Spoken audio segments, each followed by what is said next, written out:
If I gave a fuck what y'all think I would be doing this?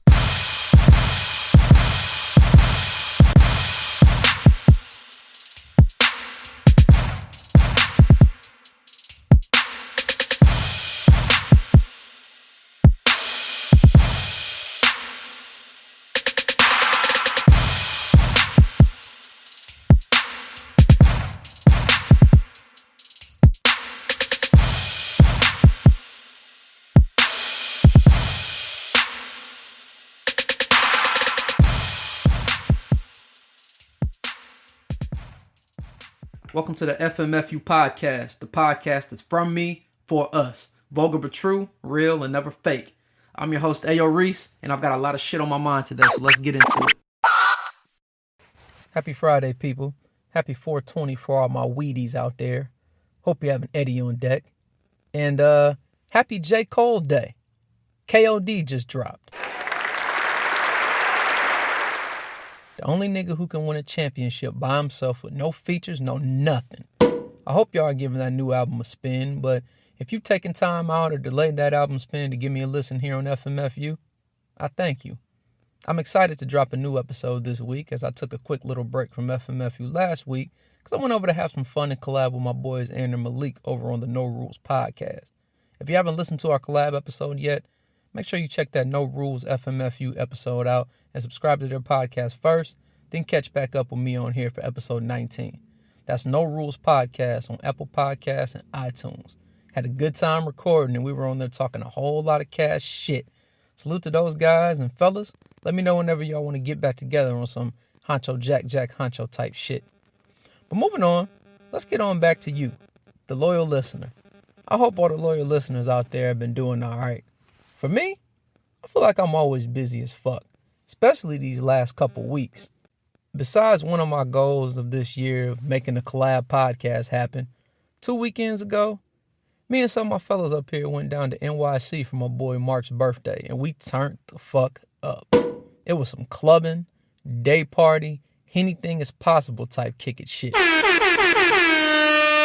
Salute to the team, because DC gonna be a fucking movie in June. But besides that, I've been on this 5-day-a-week workout and eating plan / meal prep kick, which is like a fucking job within itself. I also had to make sure I find time to be a family man, do household shit, deliver y'all this good content on the FMFU, watch the NBA playoffs, and still find time to play fucking PlayStation 4. Talk about busy, right? But I suppose if you aren't busy, then that means your life must be pretty boring or maybe unfulfilling. One thing that would help me deal with all the BS and my own fun of being an adult would be if the weather was a lot more decent. So to start off, I've got a question. What the fuck do we do to piss Mother Nature off? Like, this bitch has been on like a 6th to 7th month rag. Like, her period lasting all fucking year. Let me read some of the highs from my area that was from Monday till today. Yeah, 57 with rain. 53 with rain, 55, 50 with rain, and for Friday, a grand high of 49 degrees. Yay! Fuck that. This weather is some bullshit. I remember last year around this time when the jackets were either light or they were off. I'm literally outside with my fucking winter jacket on, and May is only a couple weeks away. I know this is probably one of those questions that doesn't really have an answer, but my God, I'm going to blame it on Donald Dumps, and he said that there was no such thing as global warming. He's probably borrowing the president of Hampton, Dr. Harvey's weather machine, and going to freeze our asses out until at least June. It might also be because y'all chicks feel y'all want to be cold-blooded, and you have to be nice for what to these niggas? Be nice to these niggas so we can get our goddamn summer back. I don't know. Maybe one of you trivial motherfuckers can tell me what it is and when we, might get some warmer weather. Because I got some fly shit I've been trying to wear. And fly shit plus the cold / rain is a hell no. Me and the dreary cold weather don't go so well together. I need the sun as it gives me power. I'm kind of like Birdman, the cartoon superhero Birdman. Not the Cash Money Birdman, nigga. Big money, nigga. Take the jet LA, hit the bandy, bullet in the bondo with a few bitches. No, not that nigga. Speaking of Birdman, though, and this time I am talking about Cash Money Records Birdman. Let's talk about one of the biggest artists under his imprint, Nicki Minaj. Last Thursday, Nicki dropped 2 brand new tracks, one titled Barbie Tings and the other titled Chun-Li. For me, I usually try to give a song, especially an album, if we're talking about albums, at least a week of listening before I make a real final judgment on how I feel about the song or the album. Typically, I compare it to how I feel when I first heard it to how I feel when I listen to it a week later. Nicki Minaj is kind of one of those artists that's in that Drake type category where her fandom is so crazy that like no matter what she puts out, she's going to make bank. Even if it is a singing song or a dance hall song, she's proven that she can be versatile and appeal to people who maybe aren't fans of hip hop or fans that are just only fans of hip hop. But sticking to these 2 songs, and as far as how the 2 songs sound to me, I think they're cool. Like, I don't think the songs are like bad, but they're not something that has me like, like mad hype. Like when I hear them, I want to go crazy. I think the beats for both of the songs are fire. And realistically, I think they're just typical Nicki Minaj songs. I think she raps well on Barbie Tings. It kind of goes back into one of those Nicki poppin' mad shit type records, which is something that Nicki hasn't really had in a long time. Chun-Li, I wasn't really feeling the bars as much, but after giving it some time, I've come to the conclusion that Chun-Li and maybe even Barbie Tings are going to grow into one of those songs that's more like a dance song. Like the You Got Served type dancing shit. Like I can see this shit now. Next little kid dancing to that shit, crumping, pop locking and shit. All on the Ellen DeGeneres show or something. I'm telling y'all, man, watch out. That shit's gonna happen. And watch out. And when it does, just remember where you heard it first. Right here on the FMFU podcast. But that's my take on the 2 Nicki songs. My unbiased take as always. And for the most part, I think my take is pretty fair. And on top of it being fair, I've noticed I think it's a little different take than others. Most people, when I looked online, I saw they were online talking about it. And they were saying shit like, oh, that shit sucks. Nicki needs to try again, try again next summer, sis, shit like that. So everybody's entitled to their opinion. There's nothing wrong with having these opinions. But I honestly feel that most of these opinions were only swayed because of one reason, and one reason only. Cardi B just dropped her album Invasion of Privacy last week. It's the FMFU podcast, bitch. Lots of people felt it wasn't a good idea for Nicki to come out right after Cardi because they felt Cardi's album was so good that it was going to set the bar pretty high. I won't go into a whole Cardi B album review because I discussed that a little bit on my podcast collab last week. So if you want to hear that, tune into that. But because Cardi is the new hot thing on the female rap scene, she has the most buzz and she's popping right now. The first thing that is going to happen is that people are going to start with the comparisons to other female rap artists. The only other female rap artist that is really relevant is Nicki Minaj. Now, for all my trivial people out there, because I know it's probably a few of y'all listening, let's be real. Remy's last major hit was over a decade ago. More so, I think she's more of a love and hip-hop star now, if anything else. And I don't want to hear nothing about Young M.A. First of all, Young M.A. isn't a relevant comparison because her or his or whatever, her ass hasn't even put out an album. So that shit is past its prime now. It's time for something new. And just because you can rap and spit bars and do these freestyles online, don't mean that makes you relevant because you got to be able to put the content out. But moving on, the problem I see with the comparisons between these two is that people who tend to compare anything, whether it be people, accomplishments, etc., people who compare never seem to keep it all on the same scale. Now, it's funny because this conversation actually happened a little bit ago when I was on my New York trip. If you want to compare people for accomplishments and to make an argument for who's better, the scale always has to stay equal. In sports, for example, you have to compare an overall body of work when it's all said and done. You can't just compare one thing that the person has accomplished to make him sound better than the other. That's like saying Russell Westbrook is the GOAT because he is the only person to average a triple-double in back-to-back seasons. That's only one thing he's done.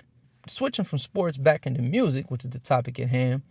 In music, it's more of I think a yearly or maybe even album comparison. What did person A do in year one of their career compared to person B in year one of their career?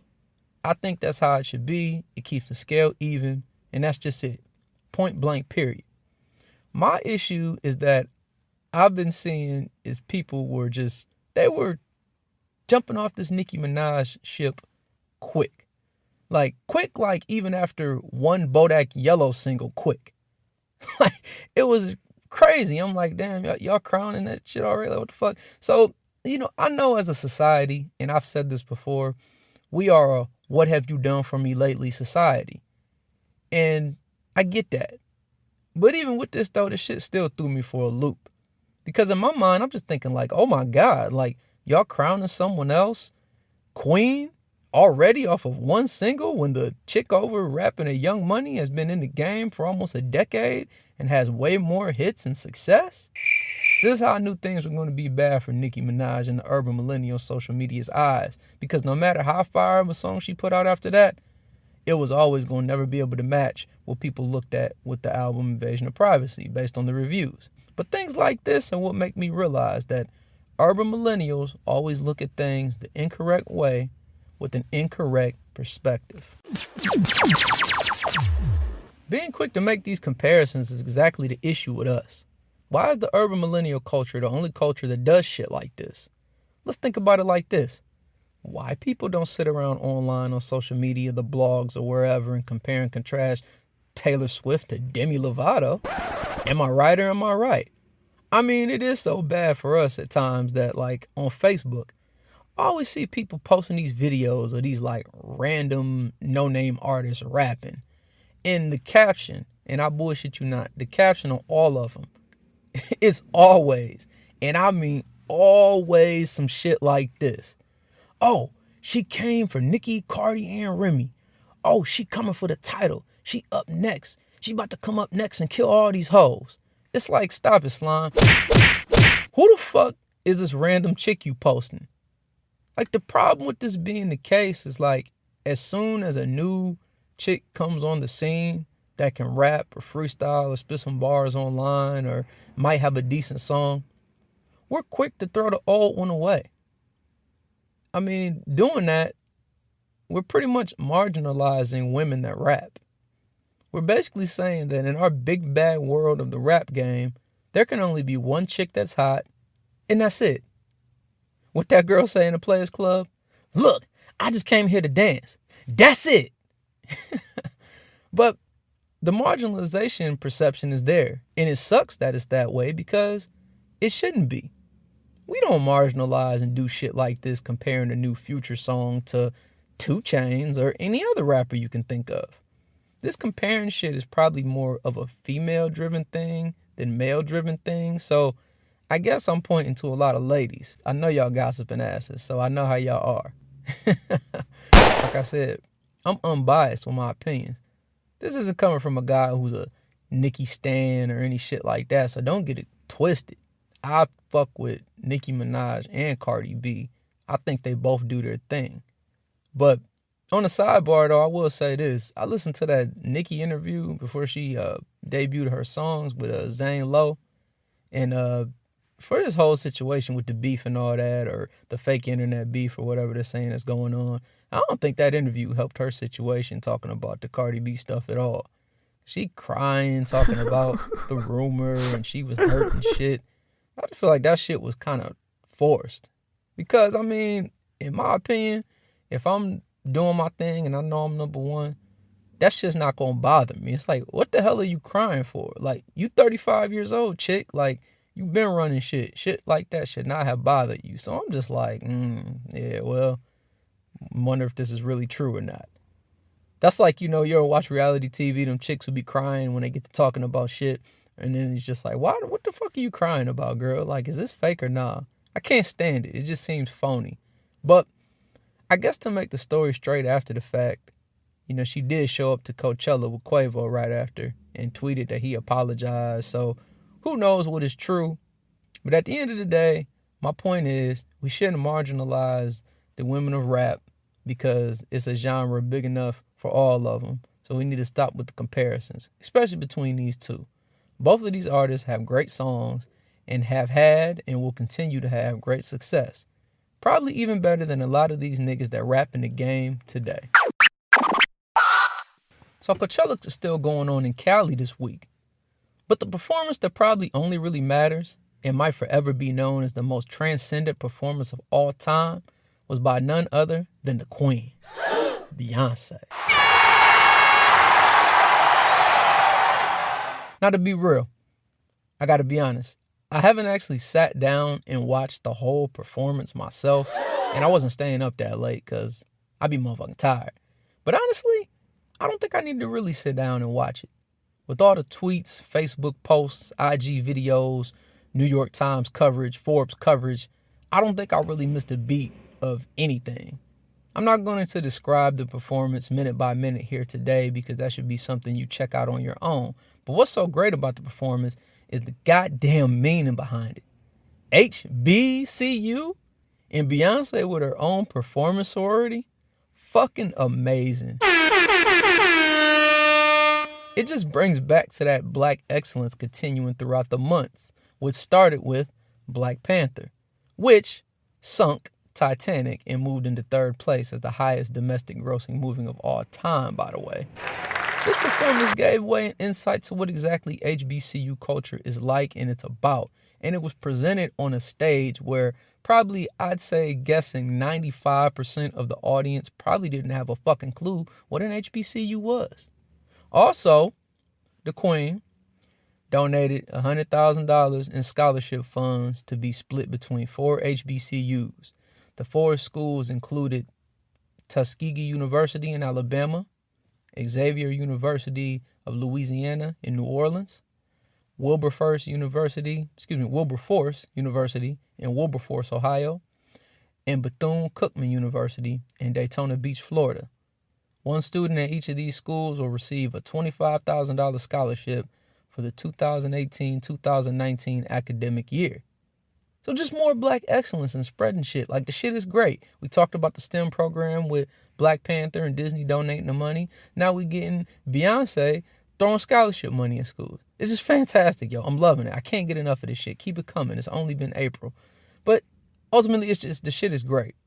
And despite all the greatness and the meanings behind this performance and how it was very symbolical, and being that I attended a HBCU myself, so I really felt home to it, and I'm just like, wow, like, this might have made more people interested and want to look at these schools and maybe attend. I just got to thinking to myself, like, and I guess to take it back for a second, I think I sit back and like think about the times, like, okay, like when I was born. Based on when I was born, I would say I'm more so of like a new school guy than an old school guy. Like, I'm not super new school where, like, I'm born in 95, 96, and I'm out here saying, you know, oh, Lil Xan and Tekashi 6ix9ine are the greatest of all time, or some crazy super, what do they call them? They not millennials. What's the people after millennials? Whatever they are. I'm not new school to say dumb shit like that. But I'm still more of a new school type of age where, you know, I respect my legends. I know my history. And I know where my music began and where it comes from. But I'm also realistic to be open that sometimes shit changes. So I thought about this before, and I think it was one time when I was in college, and we had HBO, and there was this special on, and I watched the performance, and it just made me think, and it was just so mesmerizing. After watching the special, I really sat there and I thought, is Beyonce the greatest performer of all time?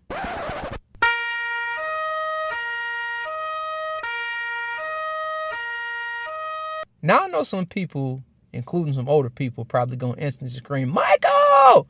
But I'm not quite sure. I mean, I think it's bad to compare performances of MJ's, R.I.P., to Beyonce because her career is still going. Like I said earlier, we have to keep the scale the same.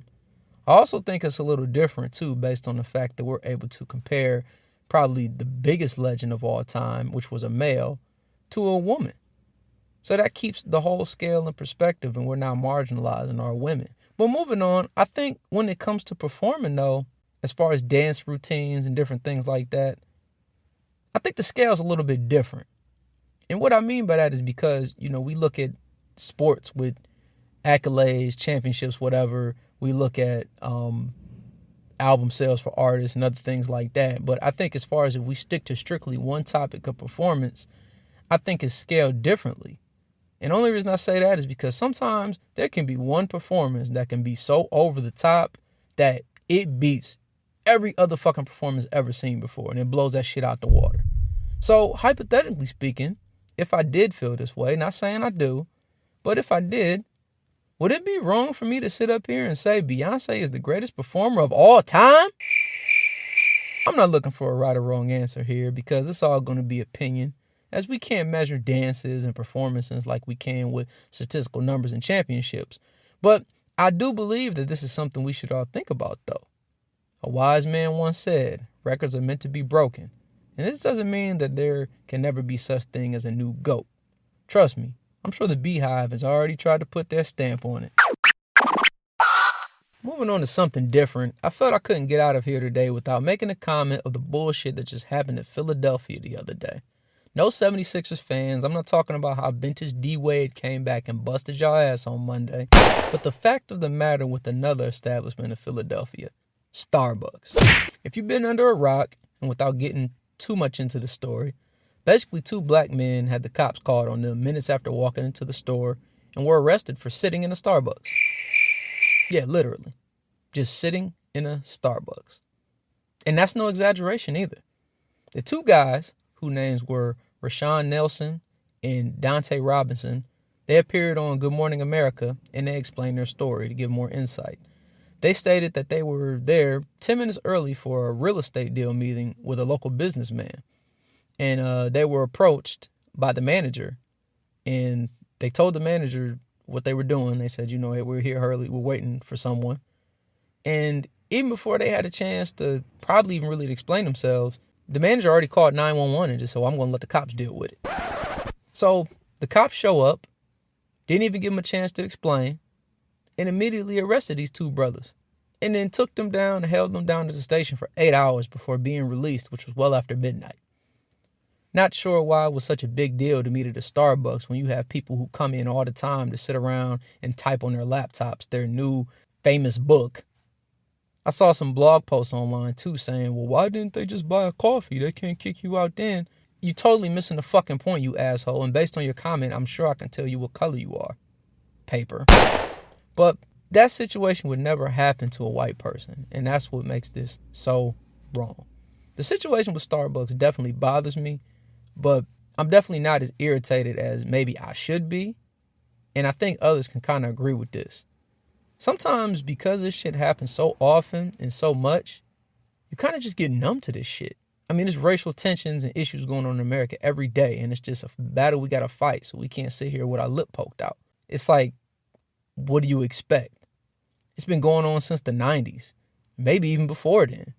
Getting followed around stores, had the police called on us for nothing at all because of how we may look, sound, or are we dressed. And the shit's fucking sad, man. I'll tell you a personal story. It's my freshman year in college, I should say. And I was in Virginia, of course. And this story I'm about to tell happened around the time of, I think, homecoming. So it was me and 4 friends. And I was one of the few freshmen that actually had his vehicle down on campus. So, we could take my car if we needed to go to places. So it was me and 4 friends. We hopped in my truck, left campus, and we were driving. And we had to make a pit stop on the side street near over by the McDonald's over by Hampton campus. So we stopped, parked the car on the side street, take a walk down the street about 2 or 3 blocks, then walk back to my truck, hop in, drive off. So I drive down about a block and stop at the stop sign. There's a car coming from my left, so I can't turn yet. So I'm sitting at the stop sign waiting for the car to pass. After the car passes, I then proceed to make my right turn. And then out of nowhere behind me, boom, fucking red and blue lights. So of course, you always see the lights. You're always paranoid because, as we see with everything going on nowadays, cops can basically do whatever the fuck they want. Mind you, this is like '07 before RIP Trayvon Martin and anything else. But as I've said, we've been dealing with this stereotypical bullshit since forever. So of course we're all a little paranoid in the car. But keep in mind, I drove a block, stopped at a stop sign, and made a right turn. So because I know I only did that and I wasn't driving on the highway or speeding or doing anything crazy, it put me a little at ease because there was nothing wrong I could have done. So I'm thinking the cop's just wanting to run plates, or maybe he got a quota or whatever. He trying to, I pulled people over and did this. But anyway, so we're pulled over. Cop comes out, walks up to the driver's side of the window. He asks me for my driver's license, registration, all that shit. So I give it to him. And then because I'm knowing we didn't do shit, I just ask him, like, excuse me, sir, what's the problem? Everything okay? So he goes to tell me that I didn't completely stop at the stop sign. Now let's take it back for a second. I just told y'all there was a car coming from the left, going right. So he's in the lane I'm trying to turn into. How did I not completely stop if the car's coming? If I kept rolling, I would have rolled into the street. So because of this, I'm just thinking to myself, like, okay, whatever, man. Just run my plates. My license is legit. I know all my shit is out of town, but that's because I'm not from Virginia, so all my shit is Ohio stuff. But just run my plates. Let me go. We trying to go have fun for homecoming. Now, mind you, I always felt stereotyped because of the type of car I had at the time. So it's me and 4 friends in the truck at the time. So imagine 5 18 to 19-year-old black dudes in a white Jeep Grand Cherokee that's sitting on 22-inch chrome rims. What's the first thing you're probably thinking these cops are thinking? Yeah, exactly. So about 10 minutes pass, and I'm wondering what was taking so long because I knew we did nothing wrong. And then we're sitting there, so then I just look ahead, and out of nowhere, I see 2 cop cars go by. And then they bust a U-turn and pull up right behind this fucking car that pulled us over. So I'm like, what the fuck? So one was an Expedition and one was a Taurus. And in the background, I just hear a fucking dog just going crazy. Just, roo, roo, roo, roo, roo.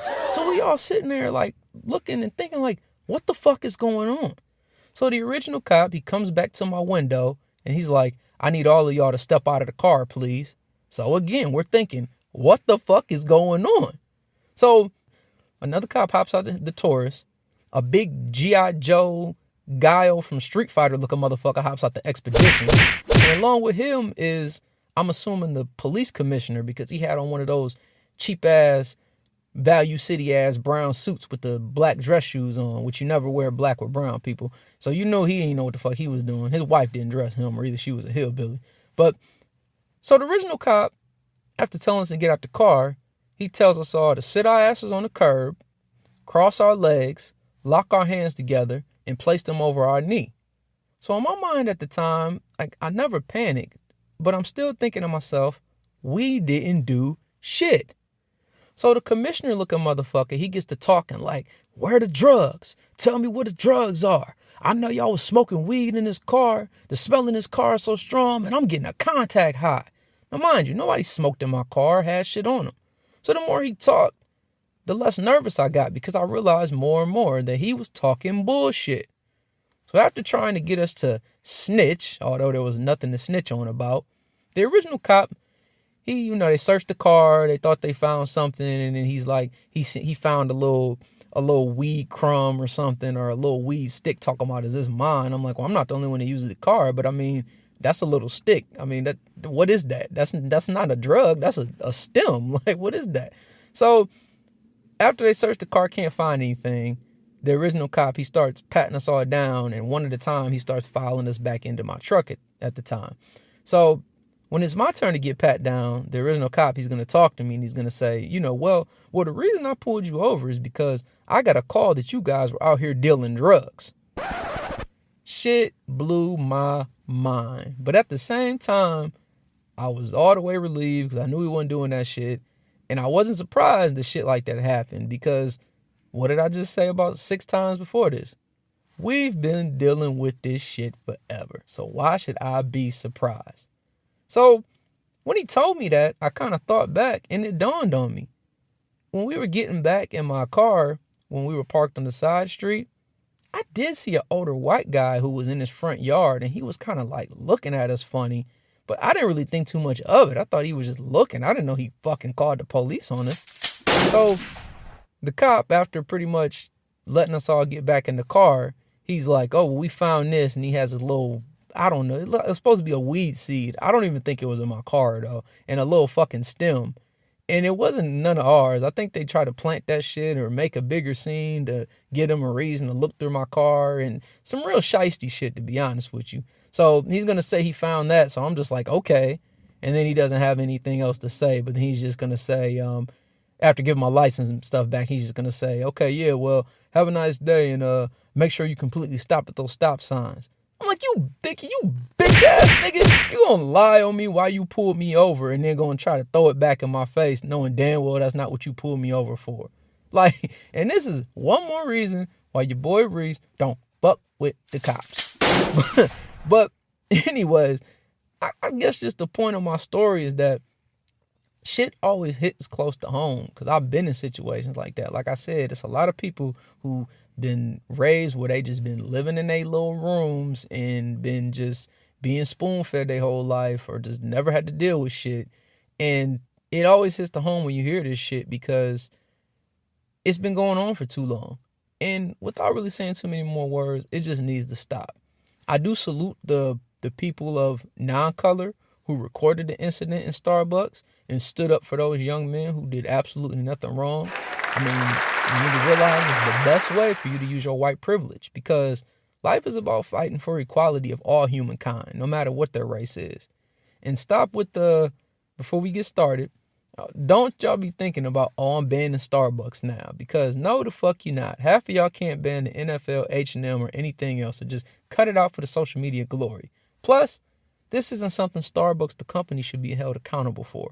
Only the individual manager who decided to call the police, and she was fired. So I want to salute the Starbucks CEO, Kevin Johnson, for swiftly making this happen, and also flying out to Philly from Seattle to apologize face-to-face.